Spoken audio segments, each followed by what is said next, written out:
Hello guys, please video को like and channel को subscribe जरूर कर देना। तो चलिए शुरू करते हैं।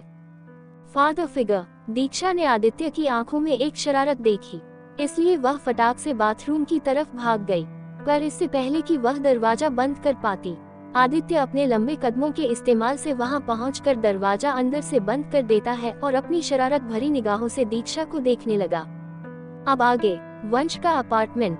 कृतिका की नींद आज पहले खुली। जैसे ही उसने अपनी आंखें खोली, उसके कंधे पर एक मजबूत पकड़ उसे महसूस हुई। जब उसने साइड में देखा तो वह वंश की बाहों में थी। वंश का हैंडसम चेहरा कृतिका के एकदम सामने था, जिसे देखकर वह स्माइल करने लगी और उसके चेहरे के एक एक फीचर को गौर करने लगती है।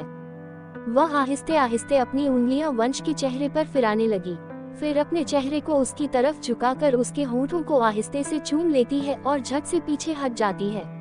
वंश की नींद तो उसी समय खुल गई थी जब कृतिका उसके फेस पर अपनी उंगलियां फिरा रही थी, पर वह देखना चाहता था कि उसकी वाइफी और क्या क्या करने वाली है, इसलिए वह सोने का नाटक कर रहा था। कृतिका की उसके होंठों को छूने से वंश के चेहरे पर हल्की स्माइल आ गई, पर यह बेहद हल्की थी, जिसे कृतिका नोटिस नहीं कर पाई। वह कृतिका को एम्बेरस नहीं करना चाहता था, इसलिए भी सोने का नाटक कर रहा था। उसे किस करने के बाद कृतिका उसके चेहरे को निहार रही थी कि तभी वंश ने अपनी आंखें खोल दी। वह कृतिका की तरफ देखकर बेड से उठते हुए बोला, सॉरी, कल रात तुम ठीक से सोई नहीं थी, तो मैं तुम्हें सही पोजीशन पर सुला रहा था, पर तुमने मुझे जाने ही नहीं दिया और मैं यहीं सो गया।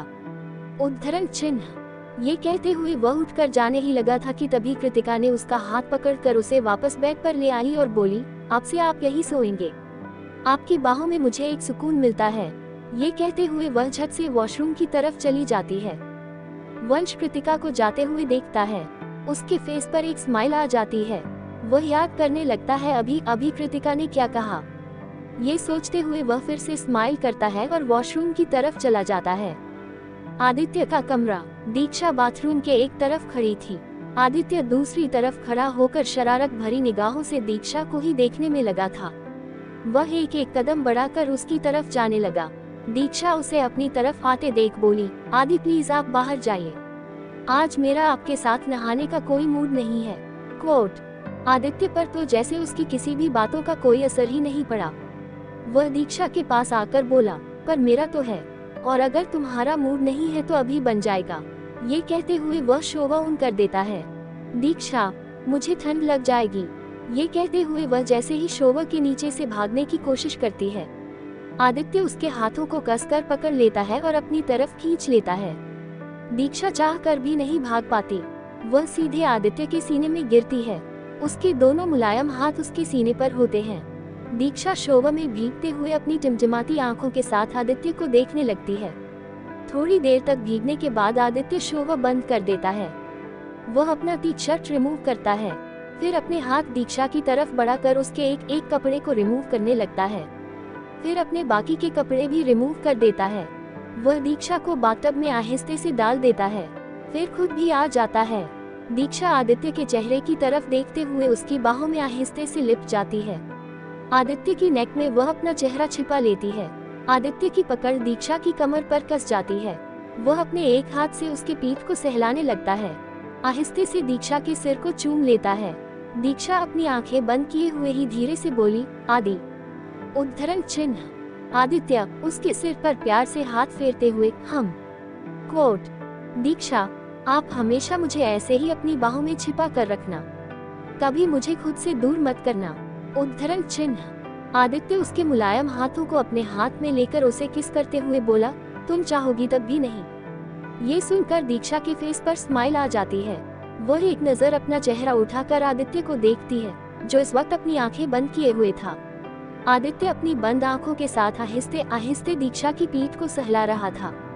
दीक्षा उसे ऐसे ही निहार रही थी कि तभी आदित्य आहिस्ते से बोला, वाइफी, मुझे ऐसे क्या देख रही हो। दीक्षा थोड़ी हैरान होकर बोली, आपकी आंखें बंद है, फिर आपको कैसे पता चला कि मैं आपको देख रही हूँ। उद्धरण चिन्ह। दीक्षा की बातें सुनकर आदित्य अपनी आंखें बंद किए हुए ही स्माइल करते हुए बोला, मुझे तुम्हारे बारे में सब पता होता है कि तुम कब क्या करती हो, क्या सोचती हो, और वाइफी तुम्हें देखने के लिए मुझे आंखें खोलने की जरूरत ही क्या है। उद्धरण चिन्ह। आदित्य की बातों का दीक्षा कोई जवाब नहीं देती और बस स्माइल करने लगती है। थोड़ी देर तक चुपचाप आदित्य को निहारने के बाद वह अपनी मुलायम उंगलियों के छोर से आदित्य के चेहरे को आहिस्ते आहिस्ते छूने लगती है। आदित्य ये फील करता है, पर दीक्षा को वह नहीं रोकता। दीक्षा यहीं तक नहीं रुकती, वह आदित्य की चेस्ट पर भी अपनी उंगलियां घुमाने लगती है, क्योंकि ऐसा करने में उसे बहुत मजा आ रहा था। पर उसे नहीं पता था कि आदित्य को वह सजा दे रही है। आदित्य ने झट से उसके हाथ पकड़कर उसे रोक लिया और उसके चेहरे की तरफ देखते हुए बोला, ये क्या कर रही थी तुम? उद्धरण चिन्ह। दीक्षा अपनी मासूम आंखों के साथ आदित्य की तरफ देखते हुए बोली, कुछ भी तो नहीं, मैं तो बस ऐसे ही। पर आदित्य ने दीक्षा को टीज करने का मौका ना छोड़ते हुए कहा, मैं समझ गया, तुम मुझे इनवाइट कर रही थी, राइट, कि मैं तुम्हारे करीब आऊं और तुम्हें प्यार करूं। उद्धरण चिन्ह। दीक्षा एकदम से बोल पड़ी, नहीं नहीं, मैं ऐसा नहीं कर रही थी। ये कहते हुए वह आदित्य के सीने में अपना चेहरा छिपा लेती है और उसके मस्कुलर बैक को अपने छोटे छोटे हाथों से भरने की कोशिश करती है। आदित्य अपनी वाइफी की मासूमियत को देखकर स्माइल करता है और उसके सिर को एक बार फिर आहिस्ते से चूम लेता है। वह उसके सीने में अपना चेहरा छिपाए हुए ही बोली, आदित्य, हम कोर्ट। दीक्षा रिक्वेस्टिंग टोन में बोली, मैं आज से कॉलेज जाना चाहती हूँ। घर में रह कर बहुत बोर भी हो गई हूँ और अब मैं क्लासेस मिस करना नहीं चाहती। उद्धरण चिन्ह। आदित्य उसकी पीठ को सहलाते हुए बोला, ठीक है, पर तुम अपना ख्याल रखोगी, इधर उधर फुदकोगी नहीं, खासकर खाने का तो बिल्कुल ध्यान रखोगी। अगर मुझे पता चल गया कि तुमने मेरी बात न मानने की गुस्ताखी की तो मैं तुम्हारे सारे टेस्टी डिशेस बनवाना बंद कर दूंगा। तुम्हें एक डाइट चार्ट दे दूंगा जो कि हमेशा फॉलो करोगी। कोट। दीक्षा अपना मुंह लटका कर आदित्य की तरफ देखते हुए बोली, मैं कहाँ इधर उधर फुदकती हूँ। आदित्य उसकी गालों को पींच करते हुए बोला, वाइफी, मुझे सफाई देने की जरूरत नहीं है, मुझे सब पता है कि तुम कब क्या करती हो। उद्धरण चिन्ह। दीक्षा उसके सीने में अपना सिर रखते हुए बोली, ठीक है, मैं अपना ध्यान रखूंगी, लेकिन भूख लगी तो मैं अपनी पसंद की डिशेज। आदित्य ने एक नजर घूर कर दीक्षा को देखा तो दीक्षा पप्पी फेस बनाकर अपने शब्द पूरे करते हुए बोली, नहीं खाऊंगी, बल्कि मैं हेल्दी डिशेज ही खाऊंगी। कोट। आदित्य उसकी तरफ देखते हुए बोला, उसकी कोई जरूरत नहीं पड़ेगी। दीक्षा सवालिया नजरों से आदित्य को देखने लगती है। आदित्य उसकी गलतफहमी को दूर करते हुए बोला, तुम्हें कैंटीन जाने की जरूरत ही नहीं पड़ेगी, मैं तुम्हारे लिए रोज टिफिन पैक करवाऊंगा, मेक श्योर करूंगा कि तुम मेरी बात फॉलो कर भी रही हो या नहीं। उद्धरण चिन्ह। दीक्षा जो कि चीटिंग करने के बारे में सोच रही थी, आदित्य की बातों ने तो पहले ही उसके इरादों पर पानी फेर दिया। आदित्य भी समझ रहा था कि उसकी वाइफी बहुत शैतान है, वो चालाकी करने की कोशिश ना करे ऐसा तो हो नहीं सकता था, इसलिए वह कोई रिस्क नहीं लेना चाहता था। दीक्षा मुंह लटकाए हुए बोली, मतलब आपको तो मुझ पर यकीन ही नहीं है ना? आदित्य उसके गालों को पींच करते हुए बोला, तुम पर मुझे पूरा यकीन है, पर तुम्हारी इस चटोरी जुबान और तुम्हारे छोटे से पेट पर बिल्कुल नहीं है। उद्धरण चिन्ह। दीक्षा के पास तो अब कोई भी बहाना नहीं बच गया था, क्योंकि उसकी चालाकियां आदित्य के सामने बिल्कुल नहीं चल पाती थी। आदित्य के साथ रहते हुए दीक्षा अब तक तो ये समझ ही चुकी थी। आदित्य बाथटब से बाहर आया, सामने क्लॉश वाले एरिया से एक टॉवेल लेकर अपनी कमर में बांध ली, फिर एक और टॉवेल लेकर दीक्षा को उसमें लपेटकर बाथटब से बाहर निकाल लेता है। वह उसे लेकर क्लोजेट रूम में ले जाता है। दीक्षा वहां कॉलेज जाने के लिए रेडी होने लगती है।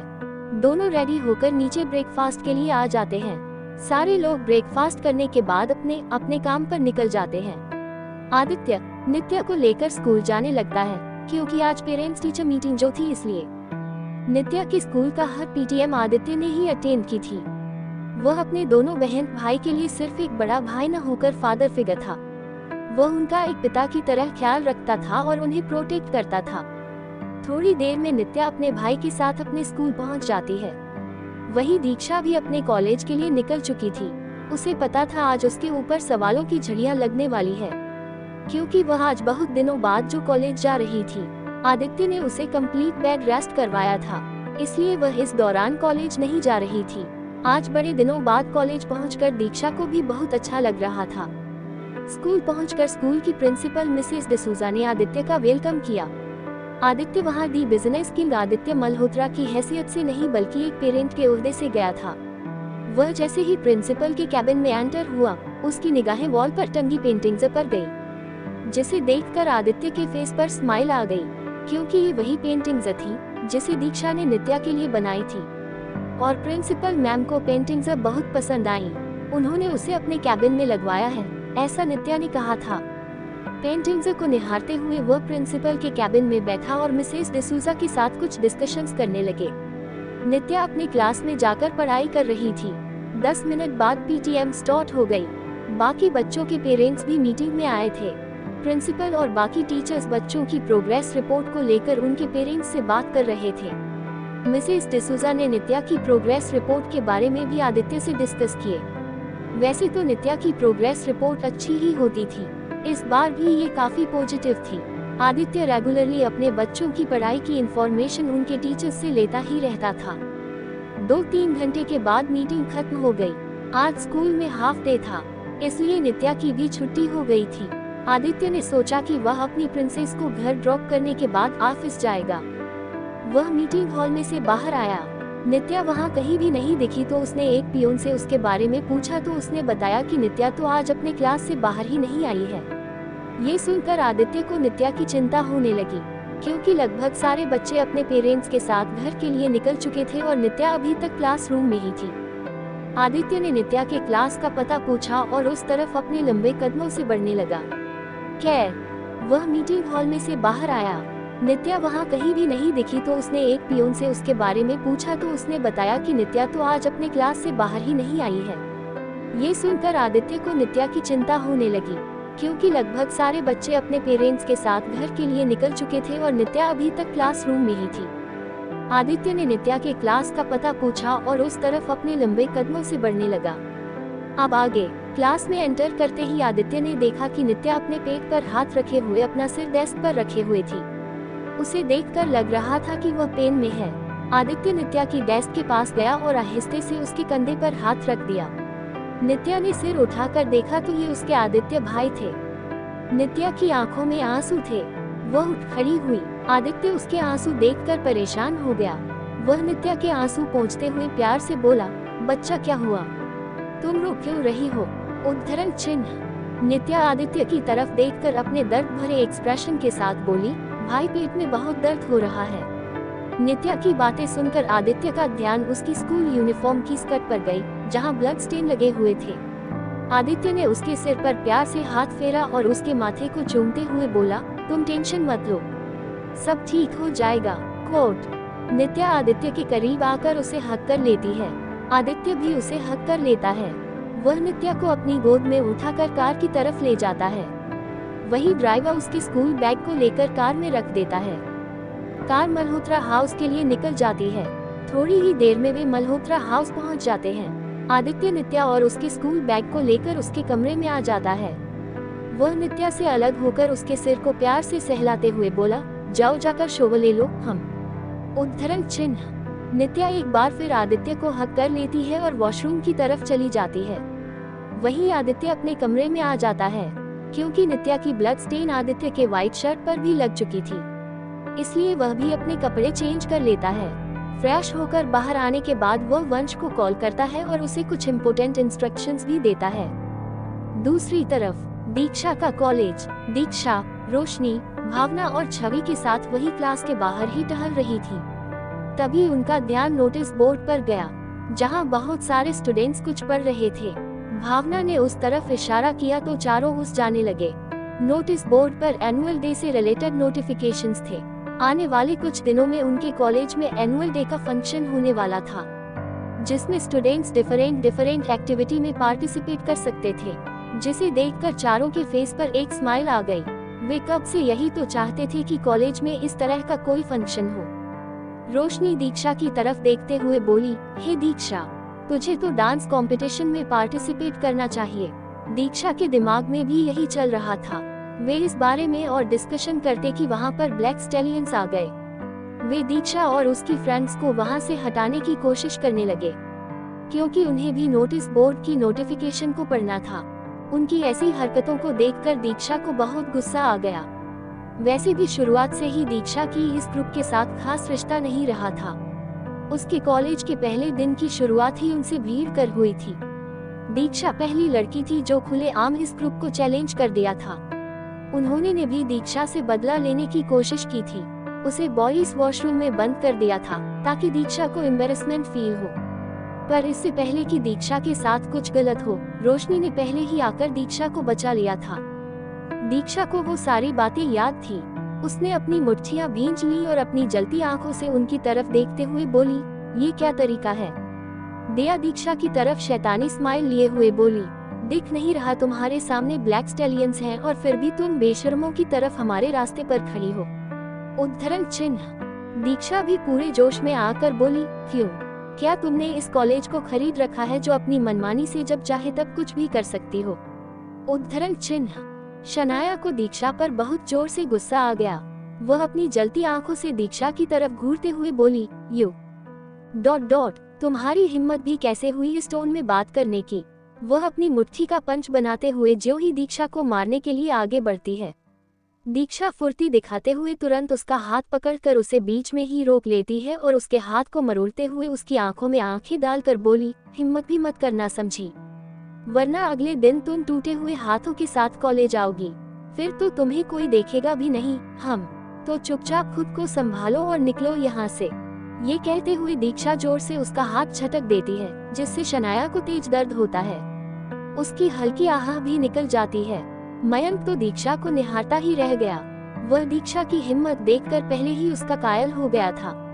एक तो वह बेहद खूबसूरत और प्यारी सी थी, ऊपर से अगर उसे कोई मासूम सी कली समझने की भूल करता, उसका जवाब भी वो अच्छे से देती थी।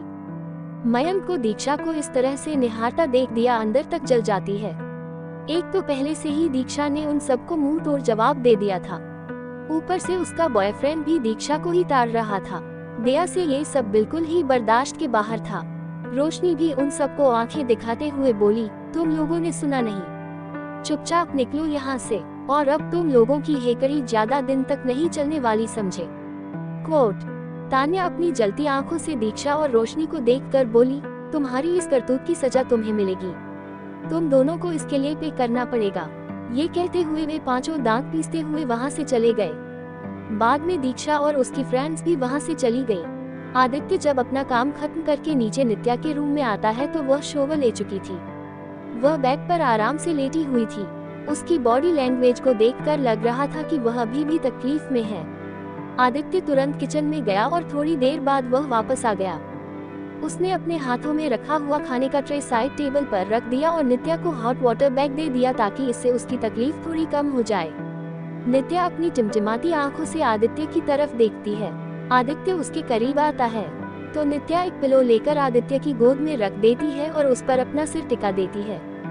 ये देखकर आदित्य स्माइल करता है और नीचे झुककर आहिस्ते से नित्या के माथे को चूम लेता है। हॉट वाटर बैग के इस्तेमाल से नित्या को थोड़ी राहत मिलती है।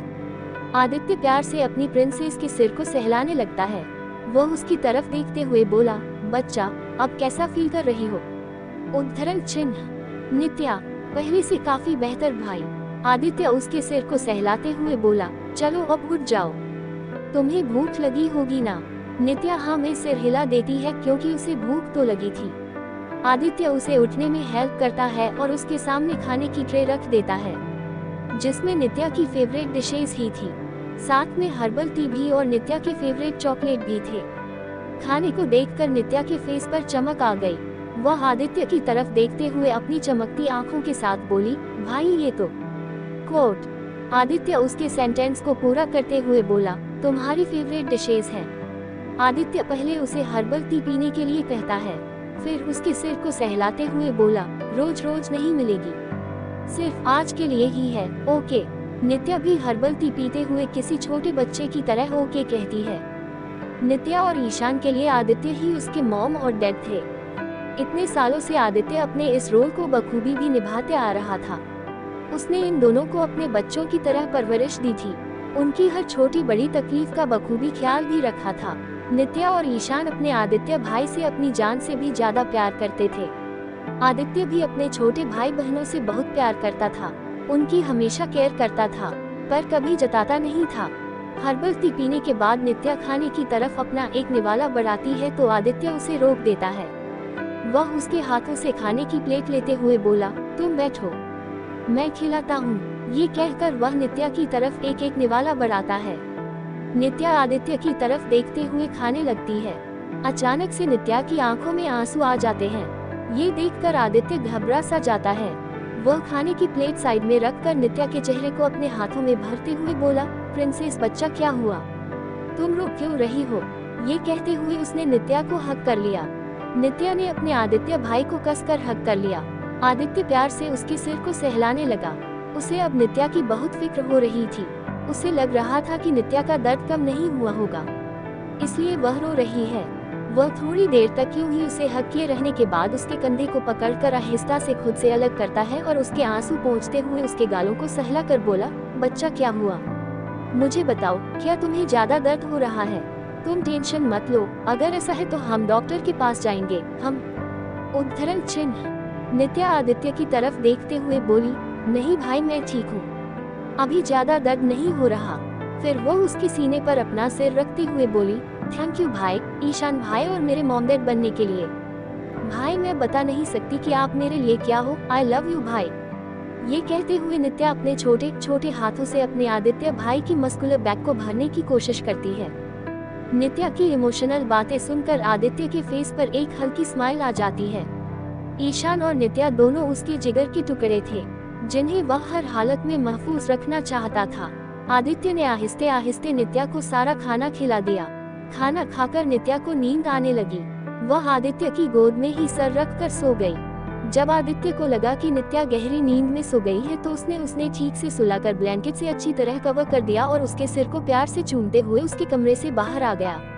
अब तक शाम के 5 बज चुके थे और दीक्षा की कॉलेज से आने का टाइम भी हो चुका था। वह ऊपर अपने कमरे में गया। थोड़ी ही देर में दीक्षा भी कॉलेज से वापस आ गई। वह सीधे अपने कमरे में गई। वह कुछ सोचने में लगी हुई थी, जिसकी वजह से उसने आदित्य की तरफ ध्यान ही नहीं दिया जो कि सोफे पर बैठा हुआ था। वह अपने बैकपैक को रखने के लिए गई तो उसका ध्यान आदित्य पर गया। उसे देखते ही दीक्षा का मुरझाया हुआ चेहरा खिल सा गया और वह सोफे पर कूद गई और आदित्य को कसकर हग कर लिया। आदित्य अपनी शैतान वाइफी की इस हरकत को देखता ही रह गया। उसने दीक्षा के सोफे पर कूदने से पहले ही बोल दिया, आराम से। पर दीक्षा कहाँ किसी चीज को आराम से करती थी। उसने किसी छोटी बच्ची की तरह आदित्य को हग कर लिया। उसके इस तरह हक करने से ही आदित्य समझ गया था कि दीक्षा किसी बात को लेकर परेशान है। उसने भी अपने हाथों की पकड़ उसकी कमर पर मजबूत कर ली। थोड़ी देर तक वह उसे यूं ही हक किए हुए था कि तभी दीक्षा कुलबुलाते हुए बोली, आधी भूख लगी है। आदित्य के लिए ये सेंटेंस कोई नया नहीं था। उसे पता था कि उसकी छोटी ही बीवी को कॉलेज से आते ही भूख लग जाया करती थी। मस्ती टाइम। उसने किसी छोटी बच्ची की तरह आदित्य को हक कर लिया। उसके इस तरह हक करने से ही आदित्य समझ गया था कि दीक्षा किसी बात को लेकर परेशान है। उसने भी अपने हाथों की पकड़ उसकी कमर पर मजबूत कर ली। थोड़ी देर तक वह उसे यूं ही हक किए हुए था कि तभी दीक्षा कुलबुलाते हुए बोली, आधी भूख लगी है। आदित्य के लिए ये सेंटेंस कोई नया नहीं था। उसे पता था कि उसकी छोटी ही बीवी को कॉलेज से आते ही भूख लग जाया करती थी। अब आगे आदित्य ने दीक्षा के फेस को अपने हाथों में लिया और उसे सहलाते हुए बोला, जाओ पहले जाकर फ्रेश हो जाओ, फिर खाना। ओके। दीक्षा ने हाँ में सिर हिलाया और वॉशरूम की तरफ जाने लगी। आदित्य उसे वॉशरूम की तरफ जाते हुए देखने लगा। उसके जाने के बाद आदित्य ने एक शेफ को दीक्षा की फेवरेट डिशेज में कुछ कुक करने को कहा। थोड़ी देर में ही दीक्षा फ्रेश होकर बाहर आ गई। उसके बाल गीले गीले से थे, पर दीक्षा को इन सब का बिल्कुल ख्याल नहीं था। वह सीधे बेड पर लेटने ही वाली थी कि आदित्य ने उसे रोक लिया और एक टॉवेल लेकर उसके बालों को सुखाने लगा। दीक्षा आदित्य की कमर पर अपना हाथ लपेटकर उसके सीने में अपना सिर रख देती है। आदित्य अपना काम कर रहा था। थोड़ी देर बाद एक मेड खाने की ट्रे के साथ वहां हाजिर हो जाती है। आदित्य उसके हाथों से प्लेट लेकर सोफे पर आ जाता है और ट्रे को टेबल पर रख देता है। खाना देखकर दीक्षा की आंखों में चमक आ जाती है। उसकी निगाहें प्लेट पर ही टिक जाती है। आदित्य उसकी तरफ देखते हुए बोला, तुम्हारे लिए ही है, तो खाने को ऐसे घूरना बंद करो, वो कहीं भागा नहीं जा रहा। आदित्य की बातें सुनकर दीक्षा का मुंह लटक जाता है। वह सोफे पर बैठ जाती है। आदित्य एक नजर दीक्षा को देखता है, फिर सोफे पर बैठते हुए उसे खींचकर अपनी गोद में बिठा लेता है। दीक्षा सीधे उसकी बाहों में गिरती है। वह अपने दोनों हाथ आदित्य के सीने पर रख देती है। आदित्य उसके फूले हुए गालों को पींच करते हुए बोला, कैसा रहा आज कॉलेज? आदित्य के इस क्वेश्चन पर दीक्षा को ब्लैक स्टैलियंस के साथ हुई उसकी बहस की याद आ जाती है। वह मन ही मन शनाया, तान्या और दिया को गाली देने लगती है। इसके साथ ही उसके फेशियल एक्सप्रेशन भी चेंज हो रहे होते हैं, जिसमें दीक्षा बहुत फनी भी लग रही थी। आदित्य समझ गया कि उसकी बदमाश वाइफी किसी को गाली देने में लगी है। उसने दीक्षा के गालों को प्यार से सहलाया, जिससे दीक्षा अपनी ख्याली दुनिया से बाहर आते हुए बोली, अच्छा गया। उद्धरण चिन्ह। आदित्य उसके बालों को कान के पीछे करते हुए बोला, पर तुम्हारी शक्ल देखकर तो ऐसा नहीं लगता। दीक्षा आदित्य के चेहरे की तरफ देखते हुए बोली, नहीं ऐसा कुछ नहीं है। कुछ याद करते हुए, हाँ मैं आपको एक इम्पोर्टेंट बात बताना तो भूल ही गई। उद्धरण चिन्ह। आदित्य जो कि दीक्षा के चेहरे की तरफ ही देखने में लगा था, वह उसकी तरफ देखते हुए बोला, हम बताओ क्या बताना चाहती हो। कोट। दीक्षा, कुछ दिनों बाद कॉलेज में एनुअल डे सेलिब्रेट किया जाएगा, तो मैंने सोचा है कि क्यों ना मैं भी डांस कंपटीशन में पार्टिसिपेट करूं। दीक्षा के चेहरे की एक्साइटमेंट देखकर आदित्य को खुशी तो हुई, पर वह उसे टीज करते हुए बोला, तुम्हें डांस करना भी आता है? मुझे तो लगा था कि तुम्हें बस दूसरों को अपनी उंगली पर नचाना आता है, खासकर मुझे। उद्धरण चिन्ह।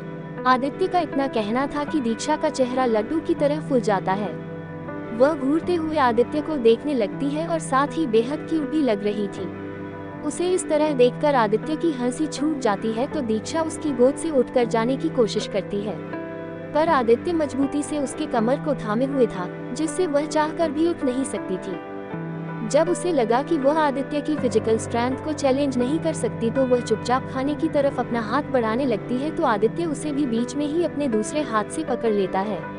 एक हाथ से वह दीक्षा की बेली को पकड़े हुए था। दीक्षा अब इरिटेट हो चुकी थी। वह आदित्य की तरफ गुस्से से घूरते हुए बोली, अगर खाना खाने देना ही नहीं था तो आपने लाने का ऑर्डर ही क्यों दिया? ये कहते हुए वह आदित्य से मुंह फेर लेती है। आदित्य अपनी वाइफ का गुस्सा देखकर स्माइल करता है। वह दीक्षा के फेस को अपनी तरफ करता है और उसके गालों को अपने हाथों में भरकर अपनी नोज से उसके नोज को रब करते हुए बोला, वाइफी इस छोटी सी नाक पर इतना गुस्सा शूट नहीं करता। उद्धरण चिन्ह। दीक्षा मुंह फुलाए आदित्य की तरफ देखते हुए बोली, तो क्या अब मैं गुस्सा भी आपके हिसाब से करूं? ये कहते हुए वह दोबारा अपना मुंह फेर लेती है। दीक्षा अभी भूखी थी, इसलिए उसे गुस्सा आने लगा था। आदित्य ने अपनी वाइफी को ज्यादा परेशान नहीं किया और खाने का एक निवाला उसकी तरफ बढ़ा देता है। दीक्षा जब आदित्य को घूरते हुए उस निवाले की तरफ अपना मुंह करती है, तो आदित्य आहिस्ते से उसे उसके मुंह से दूर करते हुए खुद ही खा लेता है। दीक्षा चिढ़ते हुए उसके सीने पर मारती है और कहती है, जाए, मैं आपसे बात नहीं करती। उद्धरण चिन्ह। अब आदित्य ने देरी नहीं की और एक एक बाइट आराम से उसे खिलाने लगा। दीक्षा किसी छोटे बच्चे की तरह उसके हाथों से खाने लगी। दीक्षा ने खाना लगभग फिनिश कर दिया था। आदित्य ने जैसे ही लास्ट बाइट दीक्षा की तरफ बढ़ाया, दीक्षा के फेस पर डेविल स्माइल आ गई। आदित्य ने जैसे ही उसके मुंह में वो निवाला डाला, दीक्षा ने आदित्य की उंगलियों को जोर से बाइट कर दिया। आदित्य ने उसकी तरफ घूर कर देखा, जिससे दीक्षा ने एकदम पप्पी फेस बना लिया। आदित्य उसके गालों को खींचते हुए बोला, बदमाश, कुछ ज्यादा ही शैतान नहीं हो गई हो तुम। कोट। दीक्षा इनोसेंट बनने का नाटक करते हुए बोली, अब मैंने क्या किया है? आदित्य उसकी तरफ देखते हुए मन ही मन बोला, अच्छा जी, मैंने क्या किया है? आदित्य उसके कानों की तरफ झुकते हुए बोला, रात को बेड पर आओ, फिर बताता हूँ तुमने क्या किया है। उद्धरण चिन्ह। आदित्य की धमकी सुनकर दीक्षा का तो गला ही सूख गया। वह उसकी गोद से झट से उठते हुए बोली, मुझे कुछ काम है, मैं नीचे जा रही हूँ। ये कहते हुए एकदम से गायब ही हो गई। दीक्षा की इस हरकत पर आदित्य को हंसी आ गई। अपने हैंड को वॉश करने के बाद वह भी अपना लैपटॉप लेकर स्टडी रूम में चला गया और अपना काम करने लगा। दीक्षा फुदकते फुदकते नित्या के कमरे में आ गई। नित्या बेड पर आराम से लेटी हुई थी। ये देखकर दीक्षा को लगा कि शायद उसकी तबीयत खराब होगी, इसलिए वह बेड पर बैठकर उसकी तरफ देखते हुए बोली, नित्या क्या हुआ, तुम्हारी तबीयत ठीक है? कोट। नित्या बेड पर से उठकर बैठते हुए बोली, हाँ भाभी, मैं बिल्कुल ठीक हूँ। Actually I am on my periods. Diksha उसकी तरफ देखते हुए बोली, हम तुम रेस्ट करो, अगर तुम्हें भूख लगी है तो मुझे बता दो, मैं तुम्हारे लिए कुछ लेकर आती हूँ। कोट। नित्या ने दीक्षा का हाथ पकड़कर उसे जाने से रोक लिया और कहा, डोंट वरी भाभी। उसकी कोई जरूरत नहीं है। आदित्य भाई पहले ही मुझे बहुत सारा खाना खिला कर गए हैं। I am already done. उद्धरण चिन्ह। दीक्षा नित्या की तरफ देखने लगी। वह जानती थी कि आदित्य अपने सभी भाई बहनों का ख्याल एक पिता की तरह रखते हैं। उनके हर छोटी बड़ी तकलीफ, उन सारी चीजों का ध्यान रखते हैं जो एक माँ बाप अपने बच्चे के लिए करते हैं। दीक्षा को अपनी तरफ यूं देखता देख नित्या दीक्षा के कंधे पर हाथ रख कर बोली, भाभी क्या हुआ? आप क्या सोच रही हैं? उद्धरण चिन्ह। दीक्षा नित्या की तरफ देखते हुए बोली, आदित्य सबकी कितनी केयर करते हैं ना।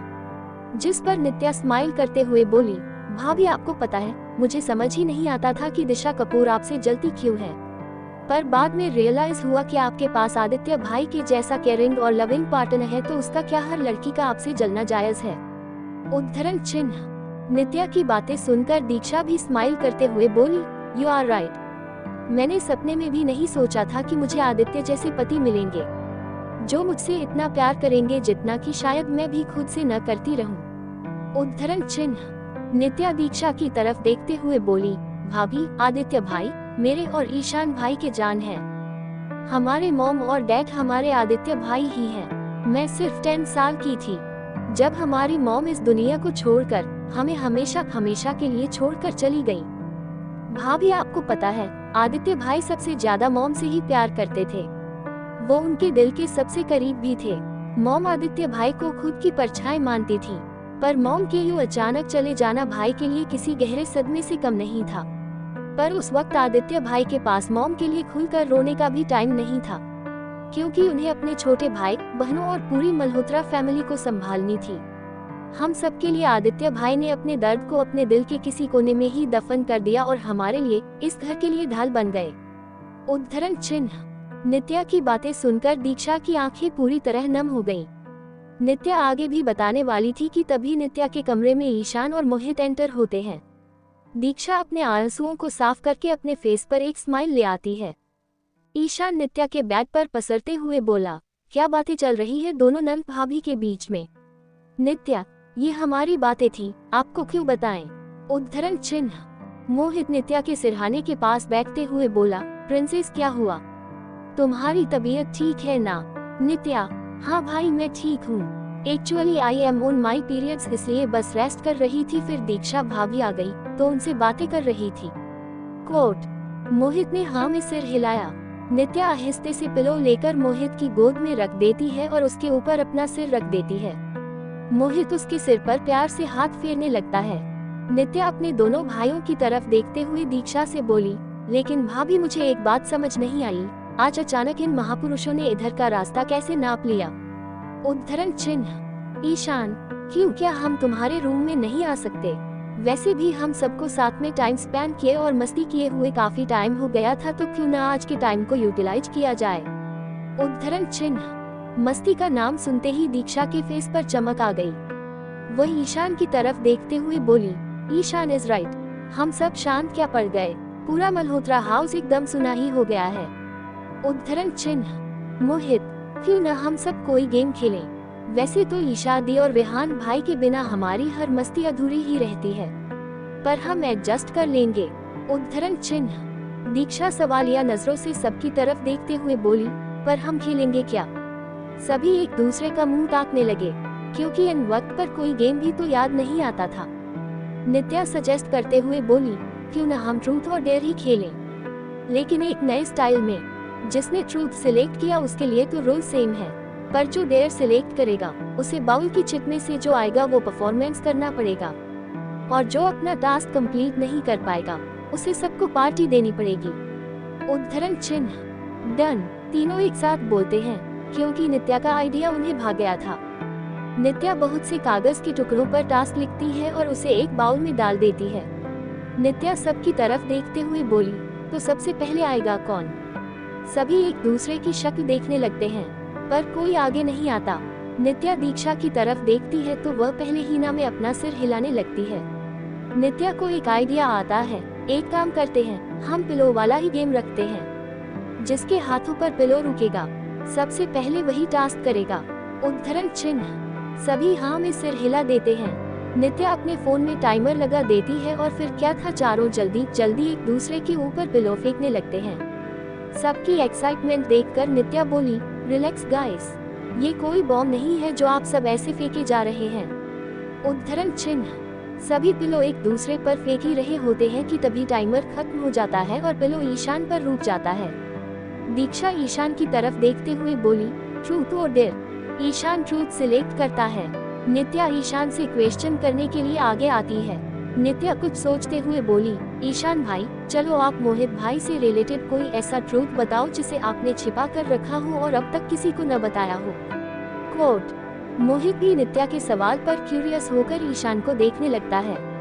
ईशान कुछ सोचते हुए बोला, मोहित तुझे याद है जब हम 3rd स्टैंडर्ड में थे तब एक दिन मिस्टी। उद्धरण चिन्ह। ईशान ने इतना ही कहा था कि मोहित उसकी तरफ घूरते हुए बोला, कहीं तू मिष्टी को सीक्रेटली लाइक तो नहीं करता था। उनकी बातें सुनकर दीक्षा और नित्या की आंखें तो हैरानी में बड़ी बड़ी हो जाती हैं। साथ ही वे बेहोश भी होने वाली थी। नित्या अपने आप को संभालते हुए बोली, मोहित भाई, ईशान भाई, सीरियसली आप दोनों इतने छोटे से थे, फिर भी आपको इतना सब कुछ पता था। आप दोनों तो लाइक करना क्या होता है ये भी जानते थे। उद्धरण चिन्ह। दीक्षा अपना सिर खुजाते हुए बोली, फिर आप दोनों अब तक सिंगल क्यों हो? नित्या ईशान और मोहित की तरफ शक भरी निगाहों से देखते हुए बोली, भाभी, इन दोनों की करतूतों को देखकर लगता नहीं है कि ये सिंगल होंगे। जरूर सीक्रेटली इन्होंने गर्लफ्रेंड भी बनाकर रखी होगी। उद्धरण चिन्ह। वंश का गुस्सा। दीक्षा अपना सिर खुजाते हुए बोली, फिर आप दोनों अब तक सिंगल क्यों हो? नित्या ईशान और मोहित की तरफ शक भरी निगाहों से देखते हुए बोली, भाभी, इन दोनों की करतूतों को देखकर लगता नहीं है कि ये सिंगल होंगे। जरूर सीक्रेटली इन्होंने गर्लफ्रेंड भी बनाकर रखी होगी। उद्धरण चिन्ह। अब आगे। ईशान नित्या और दीक्षा को सफाई देते हुए बोला, भाभी, प्रिंसेस आप दोनों जैसा सोच रहे वैसा कुछ भी नहीं है। वैसे भी मिष्टी मेरी और मोहित की बेस्ट फ्रेंड थी, इससे ज्यादा और कुछ नहीं। कोट। नित्या उन दोनों को घूरते हुए बोली, उससे ज्यादा होनी भी नहीं चाहिए, वरना ये बात आदित्य भाई तक पहुंच जाएगी। फिर वो ही डिसाइड करेंगे कि आप दोनों के साथ क्या करना है। नित्या उन्हें धमकाते हुए बोली। मोहित और ईशान दोनों नित्या की तरफ बेचारगी से देखते हैं, जैसे कह रहे हो हमने क्या किया। दीक्षा उन्हें प्रेजेंट में लाते हुए बोली, गाइस अभी हमें गेम पर ध्यान देना चाहिए। उद्धरण चिन्ह। तीनों हाँ में सिर हिलाते हैं। ईशान सबकी तरफ देखते हुए बोला, हाँ तो मैं क्या कह रहा था। हाँ मोहित, तुझे याद है न, तूने एक दिन नताशा बुआ से कहकर मिष्टी की फेवरेट डिश बनवाई थी ताकि तू उसे सरप्राइज कर सके। उद्धरण चिन्ह। मोहित याद करते हुए बोला, हाँ, और मुझे ये भी याद है कि किसी बदतमीज ने मेरी टिफिन ही खाली कर दी थी। मैंने जब मिष्टी के सामने टिफिन बॉक्स खोला और उसमें कुछ न देखकर मिष्टी मुझ पर बहुत गुस्सा हो गई थी। उसने कुछ दिनों तक तो मुझसे ठीक से बात भी नहीं की थी। उसे लगा कि मैंने जानबूझकर सबके सामने उसकी बेइज्जती कर दी। उस दिन से मैं उस पागल इंसान के बारे में जानने की कोशिश में हूँ, पर अब तक उसका पता नहीं चल पाया। उद्धरण चिन्ह। ईशान अपनी बत्तीसी दिखाते हुए बोला, तो मेरे भाई आज तुम्हारी इतने बरसों की तलाश खत्म हुई। मोहित सवालिया नजरों से ईशान की तरफ देखते हुए बोला, मतलब। कोट। नित्या मोहित की तरफ देखते हुए बोली, मोहित भाई मतलब कि जिस महापुरुष ने आपका टिफिन खाली कर मिष्टी के सामने इतनी बेइज्जती कराई थी, वो और कोई नहीं आपके प्यारे भाई साहब ईशान भाई ही थे। कोट। मोहित के मुंह से अचानक से निकला, क्या मतलब इतने सालों तक मैंने चोर को कहाँ कहाँ नहीं ढूंढा और वह तो घर में ही छुपा बैठा है। ये कहते हुए वही ईशान को जानलेवा नजरों से घूरने लगा। ईशान, अब बस भी कर यार, अब बहुत जोरों से भूख लगी थी तो चुपके से निकाल कर खा ली, इसमें क्या हो गया। ईशान ने बेफिक्री से कहा तो मोहित अपने हाथों का मुक्का बनाते हुए उसकी पेट पर जलते हुए बोला, तू तो ऐसे रिएक्ट कर रहा है जैसे कुछ हुआ ही ना हो। तुझे पता है इस चक्कर में मिष्टी ने मुझसे कुछ दिनों तक ठीक से बात भी नहीं की थी। उद्धरण चिन्ह। नित्या, ईशान भाई, मोहित भाई अब बस भी करो, आप दोनों बाद में एक दूसरे से निपट लेना, आप गेम पर फोकस करते हैं। कोट। एक बार सभी एक दूसरे पर पिलो फेंकने लगते हैं। इस बार यह मोहित पर आकर रुकती है। वह देर से लेकर बाउल में से एक कागज का टुकड़ा उठाता है। टुकड़े में लिखा हुआ था, एक लड़की जो आपको बार बार इग्नोर कर रही है उसे प्रपोज करना है। उद्धरण चिन्ह। टास्क पढ़कर मोहित नित्या की तरफ देखने लगता है और बोलता है, प्रिंसेस थोड़े ढंग के टास्क लिखने चाहिए थे ना, अब लड़की आएगी कहाँ से, वो भी जिद्दी और नक्चली टाइप की। उद्धरण चिन्ह। नित्या मोहित की बातों पर हंसते हुए बोली, भाई आपको लड़की की टेंशन लेने की जरूरत नहीं है, आप बस अपने टास्क पर फोकस करो। ये कहते हुए वही ईशान की तरफ अपनी उंगली पॉइंट करती है। ईशान अपनी बड़ी बड़ी आंखों से नित्या की तरफ देखते हुए बोला, प्रिंसेस ये तुम किसकी तरफ इशारा कर रही हो? मैं लड़का हूँ, लड़की नहीं। उद्धरण चिन्ह। नित्या, हाँ ईशान भाई मुझे पता है कि आप लड़का हो, पर मोहित भाई के लिए लड़की आपको ही बनना पड़ेगा। अगर आप आदित्य भाई के हाथों मोहित भाई को बचाना चाहते हो तो। कोट। मोहित और ईशान सवालिया नजरों से नित्या की तरफ देखते हुए बोले, पर आदित्य भाई हमारे साथ क्या करने वाले हैं? उद्धरण चिन्ह। नित्या उन्हें समझाते हुए बोली, देखिए यहाँ पर दीक्षा भाभी हैं जो आपके लिए लड़की बन सकती हैं, पर अगर आदित्य भाई को पता चल गया तो आप समझ ही सकते हैं कि आगे क्या होगा। उद्धरण चिन्ह। नित्या ने अपनी बात पूरी भी नहीं की थी कि मोहित उसकी तरफ देखते हुए बोला, कोई जरूरत नहीं है, मैं एडजस्ट कर लूंगा। फिर क्या था, ईशान मोहित के लिए एक अड़ियल और जिद्दी लड़की बन गया। दोनों एक दूसरे के सामने खड़े थे। मोहित ने जैसे ही लड़की बने ईशान से बात करने की कोशिश की, उसने तुरंत किसी निचली लड़की की तरह अपना मुंह फेर लिया। दीक्षा और नित्या तो ईशान की इस हरकत पर एकदम से हंस पड़ी। मोहित ने हिम्मत नहीं हारी क्योंकि उसे टास्क तो कंप्लीट करनी ही थी, इसलिए उसने बड़े प्यार से ईशान के हाथों को थाम लिया और प्यार से बोला, बेबी अभी भी नाराज हो मुझसे?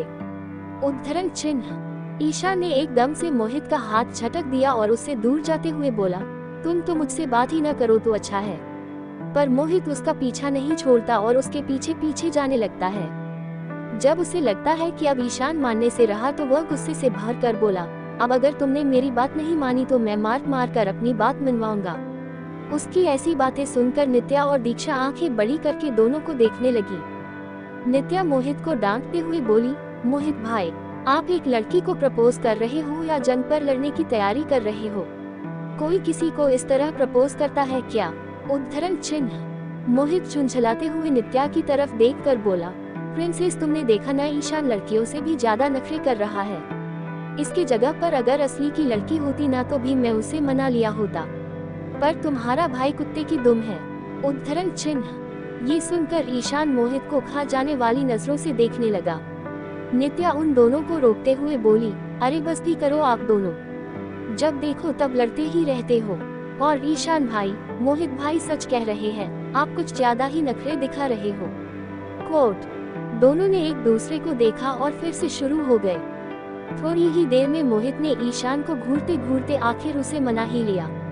लास्ट में मोहित बोला, प्रिंसेस अगर मैं असली लड़की को भी पटाने जाता तो अब तक कम से कम 4-5 तो पटा ही लेता। बेकार में मैंने तुम्हारे भाई के ऊपर टाइम वेस्ट कर दिया। कोट। नित्या मोहित को घूर कर देखने लगी। तभी मोहित को रियलाइज हुआ कि उसने क्या बोल दिया। वह नित्या की तरफ देखकर धीरे से सॉरी बोलता है और चुपचाप आकर अपने प्लेस पर बैठ जाता है। गेम दोबारा से शुरू होता है। अब बारी आती है दीक्षा की। वह डेयर सिलेक्ट करती है, एक कागज का टुकड़ा बाउल में से उठाती है और नित्या के हाथों में थमा देती है। नित्या टास्क पढ़ने लगती है और उसके फेस पर ब्राइट स्माइल आ जाती है।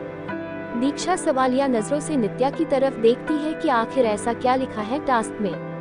नित्या, भाभी आपको आदित्य भाई की मिमिक्री करनी है। ये सुनकर दीक्षा का चेहरा भी चमक उठता है। वह पहले तो दरवाजे के आसपास झांकती है। उसे ऐसा करता देख तीनों सवालिया नजरों से उसे देखने लगते हैं। मोहित उसकी तरफ देखते हुए बोला, भाभी आप क्या कर रहे थे? उद्धरण चिन्ह। दीक्षा अपनी बत्तीसी दिखाते हुए बोली, ये खतरनाक काम करने से पहले चेक कर रही थी कि आसपास कोई है तो नहीं। फिर दीक्षा इत्मीनान से शुरू हो जाती है। वह सबसे पहले इस कमरे से ही शुरुआत करती है। मोहित, ईशान, नित्या, तुम सब यहाँ क्या कर रहे हो? मैंने तुमसे कितनी बार कहा है टीचर की कंप्लेन मुझ तक नहीं आनी चाहिए। उसने ये बिल्कुल आदित्य के अंदाज में ही कहा था। नित्या, ईशान और मोहित तो एक बार के लिए डर ही गए थे कि ये उनकी भाभी में उनके भाई की आत्मा कैसे घुस गई, पर जब दीक्षा का स्माइली फेस देखा तो उन्हें राहत मिली। दीक्षा अपनी मिमिक्री जारी रखती है, दीक्षा, मैंने तुमसे कितनी बार कहा है कि सुबह जल्दी उठा करो, पर नहीं, तुम्हें तो मेरी बात सुननी कहाँ होती है। वाइफी, कभी खाने के अलावा दूसरी चीजों पर भी ध्यान दे करो। हम। उद्धरण चिन्ह। दीक्षा सोफे के पास चली जाती है और एक टॉवेल उठाते हुए बोली, क्या है ये? दीक्षा, मैंने पूछा व्हाट इज दिस? ये कोई तरीका होता है गीले टॉवेल को रखने का? कितनी बार कहा है तुमसे, चीजें हमेशा उनकी जगह पर ही अच्छी लगती है, पर तुम्हें तो मेरी सुननी ही कहाँ होती है। उद्धरण चिन्ह। ईशान, नित्या और मोहित जो अब तक दीक्षा की मिमिक्री देखकर मुंह दबा कर हंसे जा रहे थे, अचानक से उनके चेहरे के तोते उड़े हुए थे। दीक्षा को समझ नहीं आ रहा था कि ये अचानक इनके साथ क्या हुआ, पर वह अपने फेस पर स्माइल लिए हुए ही बोली, आई ने मैंने आदित्य की बहुत अच्छी मिमिक्री की, पर आप लोग ऐसे शांत क्यों पड़ गए? अगर आपको एक्टिंग पसंद नहीं आई तो मैं दोबारा कर सकती हूँ। पर नित्या, ईशान और मोहित तीनों ने एकदम से ना में सिर हिला दिया। वे दीक्षा को कुछ इशारा करने में लगे थे, पर दीक्षा थी कि उसे समझ ही नहीं पा रही थी। दीक्षा तीनों की तरफ देखते हुए बोली, तुम तीनों को आदित्य से डरने की बिल्कुल जरूरत नहीं है। अगर तुम सब चाहो तो मैं दोबारा उनकी एक्टिंग कर सकती हूँ।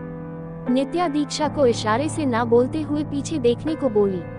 इस बार वह उसका इशारा समझ गई और पीछे मुड़कर देखा तो दीक्षा के होश उड़ गए। उसका मुंह खुला का खुला रह गया। दूसरी तरफ वंश का अपार्टमेंट। कृतिका आज ऑफिस से जल्दी आ गई थी। उसने आज डिसाइड कर लिया था कि वह आज वंश को अपने दिल की बात बताकर ही रहेगी, पर उससे पहले वह वंश की जिंदगी के हर पहलू से रूबरू होगी। उसने अपने बैग को साइड में रखा और वॉशरूम जाकर फ्रेश हो गई। वह थकी हुई थी, इसलिए सोचा कि थोड़ी देर नैप ले ले। शाम के 7 बजे वंश ऑफिस से घर आ गया। उसने देखा कि कृतिका सो रही है। उसे देखकर वंश के फेस पर स्माइल आ गई। वह उसे निहारते हुए वॉशरूम की तरफ फ्रेश होने चला गया। रात को कृतिका ने वंश और अपने लिए डिनर रेडी कर लिया। सुमित्रा आंटी को जरूरी काम था, इसलिए वो कुछ दिनों के लिए छुट्टी पर थी। दिन के वक्त वंश और कृतिका दोनों डाइनिंग टेबल पर आ चुके थे। कृतिका ने दोनों के लिए खाना सर्व किया। दिन के बाद कृतिका थोड़ी देर तक टहलने के बाद लिविंग रूम में बैठ गई। वह कुछ सोचने में बिजी थी कि तभी वंश वहां आ गया और उसके बगल में बैठ गया। कृतिका को सोचता देख उससे पूछ बैठा, क्या सोच रही हो? उद्धरण चिन्ह। कृतिका सोचने लगी कि वह वंश से पूछे या नहीं पूछे, पर उसने ज्यादा न सोचते हुए वंश से कहा, Vansh, we are husband and wife, और हमारे बीच कुछ भी ऐसा नहीं होना चाहिए जो हम एक दूसरे के बारे में न जानते हो, राइट?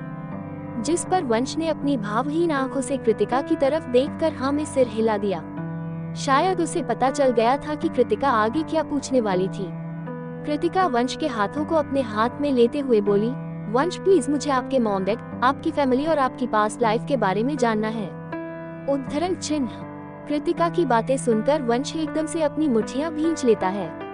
वह अपनी सर्द आंखों से सामने की तरफ देखते हुए बोला, पर मैं इस बारे में कोई बात नहीं करना चाहता। अब कृतिका को उसकी बातें सुनकर इरिटेशन होने लगती है, क्योंकि उसने पिछली बार भी ये जानने की कोशिश की थी, पर वंश उसे इग्नोर करके चला गया था। पर इस बार वह हार मानने वाली नहीं थी। वह भी पूरे गुस्से के साथ बोली, पर मैं इस बारे में जानना चाहती हूँ, और एक वाइफ होने के नाते मेरा पूरा हक बनता है ये जानने का। उद्धरण चिन्ह। वंश कृतिका के हाथों से अपना हाथ छुड़ाते हुए अपनी आंखें बंद कर अपने गुस्से को शांत करते हुए बोला, कृतिका, तुमने सुना नहीं मैंने क्या कहा? मैं इस बारे में बात करना नहीं चाहता। मुझे बातें रिपीट करने की आदत नहीं है, तो बेटर होगा कि तुम एक ही बार में समझ जाओ। उद्धरण चिन्ह। ये कहते हुए वह उठने को हुआ तो कृतिका ने भी एक झटके में उसका हाथ पकड़कर उसे रोक लिया और उसकी तरफ गुस्से से देखते हुए बोली, वंश, आई एम वंडरिंग कि आप ऐसा क्यों कर रहे हैं, पर आप भी मेरी बात कान खोल कर सुन लीजिए। मैं आपकी वाइफ हूँ और मुझे आपकी जिंदगी से जुड़ी हर चीज के बारे में जानने का पूरा राइट है। उद्धरण चिन्ह। वंश ने अपनी आंखें कसकर बंद कर अपना गुस्सा शांत करने की कोशिश की, पर फिर भी उसका गुस्सा कम नहीं हुआ और वह कृतिका की तरफ गुस्से से आंखें तरेरते हुए बोला, मैं वंश सिन्हानिया हूँ, और मेरे बारे में कोई तब तक नहीं जान सकता जब तक मैं खुद न चाहूँ, चाहे वो मेरी वाइफ ही क्यों न हो। वंश ने यह अपनी लाल आंखों के साथ कृतिका की तरफ देखकर कहा। कृतिका की आंखों से आंसू निकलने लगे। उसकी पकड़ वंश के हाथों पर ढीली पड़ गई। वंश गुस्से से भरकर वहां से अपने स्टडी रूम में आ गया। कृतिका धम्मस से सोफे पर बैठ गई। उसकी आंखों से लगातार आंसू बहने लगे। खौफ। कृतिका की आंखों से आंसू निकलने लगे। उसकी पकड़ वंश के हाथों पर ढीली पड़ गई। वंश गुस्से से भरकर वहां से अपने स्टडी रूम में आ गया। कृतिका धम्मस से सोफे पर बैठ गई। उसकी आंखों से लगातार आंसू बहने लगे। अब आगे। दीक्षा ने जब पीछे मुड़कर देखा तो उसके होश ही उड़ गए। सामने वाले को देखकर उसका गला सूखने लगा, क्योंकि सामने आदित्य अपने दोनों हाथों को फोल्ड किए हुए अपनी सर्द आंखों से उसे ही घूर रहा था। वह दीक्षा की तरफ देखते हुए ही बोला, वाइफी मैं तुम्हारी एक्टिंग दोबारा देखना चाहता हूँ। कोट। दीक्षा ने सिकपकाते हुए एक नज़र आदित्य को देखा और फिर बाकी तीनों को। वे तीनों भी चुपचाप दीक्षा के पीछे खड़े हो गए, क्योंकि आदित्य उन सब के कारनामे डोर के साइड में खड़े होकर देख चुका था। दीक्षा सिकपकाते हुए आदित्य की तरफ देखकर बोली, आदि, वो, उसने अटकते अटकते बड़ी मुश्किल से इतना ही कहा था कि तभी एक मेड आकर उन्हें खाने के लिए बुलाने लगी। दीक्षा ने राहत की सांस ली। वह आदित्य की तरफ देखते हुए बाहर का इशारा करते हुए बोली, वो खाने के लिए बुला रही है। ये बोलते वह फुर हो जाती है। उसके पीछे पीछे ईशान, नित्या और मोहित भी चले जाते हैं। थोड़ी देर बाद सारे लोग डाइनिंग टेबल पर थे। दीक्षा आदित्य की सर्द निगाहों से बचकर चुपचाप खाना खा रही थी और आदित्य से बचने के बारे में भी सोच रही थी।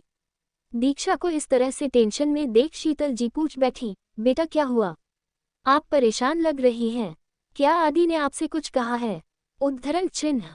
शीतल जी की बातें सुनकर दीक्षा आदित्य की तरफ देखने लगती है। आदित्य शीतल जी की तरफ देखकर बोला, दादी आपको ऐसा क्यों लगता है कि दीक्षा अगर परेशान है तो उसके पीछे मैं ही होऊंगा? आदित्य के इस तरह शिकायत करने से शीतल जी खुद को मुस्कुराने से रोक नहीं पाती और स्माइल करते हुए बोली, बेटा हम तो बस अंदाजा लगा रहे थे। वैसे भी हमें अच्छे से पता है कि हमारी बहू कितनी मासूम है। उद्धरण चिन्ह। दीक्षा अजीब तरह से हंसते हुए एक नज़र शीतल जी की तरफ देखती है, फिर आदित्य की तरफ। आदित्य दीक्षा की तरफ देखते हुए मन ही मन बोला, हाँ कुछ ज़्यादा ही मासूम है आपकी बहू।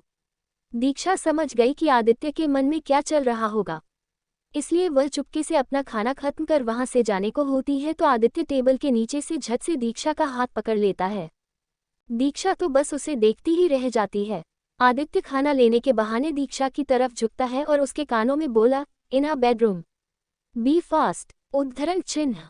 दीक्षा तो जम सी गई, क्योंकि आदित्य उसे सबके सामने जो इस तरह से धमकी दे रहा था, उसके तो चेहरे के रंग ही उड़ गए थे। उसके चेहरे की हालत को देखकर नित्या, ईशान और मोहित आपस में खुसूर फुसूर करने लगे। उन्हें अपनी भाभी के लिए बुरा लग रहा था, खासकर नित्या को, क्योंकि उसने ही कागज के टुकड़ों पर टास्क लिखा था। उसे इस बात का कोई आइडिया नहीं था कि दीक्षा के हाथों वही टुकड़ा लगेगा और उसके आदित्य भाई भी उन्हें देख लेंगे। इधर दीक्षा मन ही मन यही सोच रही थी कि वह आज अपने रूम तो जाएगी ही नहीं। वह आहिस्ते से डाइनिंग टेबल से उठ गई और लिविंग रूम की तरफ चली गई। थोड़ी देर तक वे चारों वहीं टहलने लगे। बाद में सब अपने अपने रूम की तरफ जाने लगे। दीक्षा नित्या को रोकते हुए बोली, नित्या आज मैं तुम्हारे रूम में तुम्हारे साथ सो जाऊं। नित्या दीक्षा की तरफ देखते हुए बोली, भाभी आपको मुझसे पूछने की जरूरत नहीं है। आप कभी भी मेरे साथ मेरे रूम में सो सकती हैं, पर आज आप क्यों आना चाहती हैं मैं ये भी जानती हूँ। भाभी अगर आप अपने रूम में नहीं गई तो आदित्य भाई आपको लेने के लिए मेरे रूम में आ जाएंगे और न चाहते हुए भी आपको उनके साथ जाना पड़ेगा। उद्धरण चिन्ह। नित्या बात तो सही कह रही थी, अगर वो रूम नहीं गई तो आदित्य उसे लेने जरूर आ जाएगा, ऊपर से उस पर और गुस्सा करेंगे सो अलग। दीक्षा को इस तरह से सोचता देख नित्या उसे दिलासा देते हुए बोली, भाभी डोंट वरी, आपको भाई से डरने की कोई जरूरत नहीं है। आपने बस उनकी मिमिक्री तो की है, कौन सा क्या कर दिया है कि भाई आपको खा जाएंगे। भाभी आपको टेंशन लेने की जरूरत नहीं है। अगर भाई मिस्टर मल्होत्रा हैं तो आप भी मिसेस मल्होत्रा हैं, इसलिए आप डरिए मत। ओके। उद्धरण चिन्ह। नित्या की हिम्मत से भरी बातें सुनकर दीक्षा को थोड़ी हिम्मत आ गई, पर फिर भी वह सोचने में लगी थी। ये देखकर नित्या बोली, भाभी अगर आपको फिर भी भाई से डर लग रहा है तो चलिए मैं आपको आपके रूम तक छोड़ आती हूँ। उद्धरण चिन्ह। दीक्षा नित्या की तरफ देखते हुए बोली, नहीं उसकी कोई जरूरत नहीं है, तुम जाओ मैं चली जाऊंगी। नित्या ने दीक्षा को गुड नाइट कहा और वहां से अपने रूम की तरफ चली गई। उसके जाते ही उसका दिया हिम्मत भी चला गया। दीक्षा एक बार फिर टेंशन में अपने नाखून चबाने लगी। वह मन ही मन सोचने लगी कि आज की रात कैसे बीतेगी। वह जैसे तैसे खुद को हिम्मत देते हुए सीढ़ियों से होते हुए अपने कमरे की तरफ जाने लगी। उसे डर भी लग रहा था, पर उसने अपने डर को काबू में करते हुए आहिस्ते से अंदर चली गई। कमरे में आदित्य उसे कहीं भी नजर नहीं आ रहा था। ये देखकर दीक्षा ने चैन की सांस ली। तभी उसका ये भ्रम एक पल में दूर हो गया। आदित्य जो कि बालकनी में किसी से कॉल पर बात कर रहा था, वह रूम में एंटर होता है। उसे देखकर दीक्षा का गला एक बार फिर से सूखने लगता है। आदित्य के फेस पर उसकी हालत देखकर डेविल स्माइल आ जाती है। वह उसकी हालत अच्छी तरह समझ रहा था। वह दीक्षा की तरफ अपने कदम बढ़ाने को हुआ तो दीक्षा डर के मारे डोर से बाहर जाने को हुई, पर उससे पहले ही आदित्य ने अपने लंबे कदमों का फायदा उठाते हुए तुरंत डोर को लॉक कर दिया। वह दीक्षा के फेस पर आए बालों की लतों को कान के पीछे करते हुए बोला, जल्दी आने को कहा था, इतना टाइम लग गया। उद्धरण चिन्ह। दीक्षा हकलाते हुए बोली, हाँ वो मैं नित्या की हेल्प कर। दीक्षा ने इतना ही कहा था कि तभी उसे अपने फेस पर आदित्य के गर्म सांसों का एहसास होता है। यह महसूस करके उसकी जुबान पर एकदम से ताला लग जाता है। आदित्य उसके चेहरे के बेहद करीब जाकर अपनी सर्द आवाज में बोला, वाइफी मेरी तरफ देखो। उद्धरण चिन्ह। दीक्षा ने घबराते हुए नमे सिर हिला दिया। आदित्य ने दोबारा कहा, वाइफी मैंने कहा मेरी तरफ देखो। उसकी पीठ इस बार पहले से हाई थी, जिससे दीक्षा डर के मारे चौंक गई और आदित्य की तरफ देखने लगी। आदित्य अपनी इंटेंस आंखों से उसे ही घूर रहा था। ये देखकर दीक्षा को लगा कि अब आदि उसे जरूर पनिश करेंगे, इसलिए वह डर के मारे एकदम से आदित्य के सीने में छिप जाती है। आदित्य स्माइल करते हुए उसे खुद से चिपका लेता है और अपनी बाहों में भर लेता है। इस वक्त दीक्षा की हार्ट बीट बहुत फास्ट थी, जिसे आदित्य ने फील कर लिया था। वह दीक्षा को अपनी बाहों में समेटे हुए ही उसके सिर पर किस करके बोला, बच्चा क्या हुआ, तुम ठीक हो। उद्धरण चिन्ह। आदित्य के प्यार से पूछने पर दीक्षा थोड़ी शांत हो गई। आदित्य ने उसके कंधे को पकड़ खुद से अलग करते हुए उसके गालों को अपने हाथों में भर कर बोला, वाइफी क्या हुआ, तुम घबरा क्यों रही थी। उद्धरण चिन्ह। दीक्षा आदित्य की आंखों में देखते हुए मासूमियत में बोली, वो मुझे आपके गुस्से से बहुत डर लगता है। मुझे लगा था कि आप मेरी उन हरकतों की वजह से नाराज हो गए हो और मुझे पनिश करोगे। दीक्षा ने यह बड़ी मासूमियत में कहा। आदित्य बेड के पास बैठ गया। दीक्षा उसके सामने ही खड़ी थी। आदित्य उसे अपने करीब खींचते हुए उसके सीने पर अपना चेहरा टिकाते हुए उसकी तरफ देखकर बोला, और तुम्हें ऐसा क्यों लगा कि मैं तुम पर गुस्सा हो गया हूं और तुम्हें पनिश करूंगा। उद्धरण चिन्ह। दीक्षा भी आदित्य की तरफ देखते हुए मासूमियत में बोली, क्योंकि आप सबके साथ ऐसा ही करते हो। जब भी आपको सामने वाले पर गुस्सा आता है आप उसे बहुत पनिश करते हो। उस दिन भी आपने वही किया था। उस अंकल को आपने एक झटके में ही गोली से उड़ा दिया था। उद्धरण चिन्ह। दीक्षा की बातें सुनकर आदित्य स्माइल करते हुए उसे खींचकर अपनी गोद में बिठा लेता है। दीक्षा आदित्य के चेहरे की तरफ देखते हुए अपने दोनों हाथों को उसकी कमर पर लपेट देती है और उसके सीने पर अपना सिर रखते हुए अपनी टिमटिमाती आंखों से उसे देखने लगती है।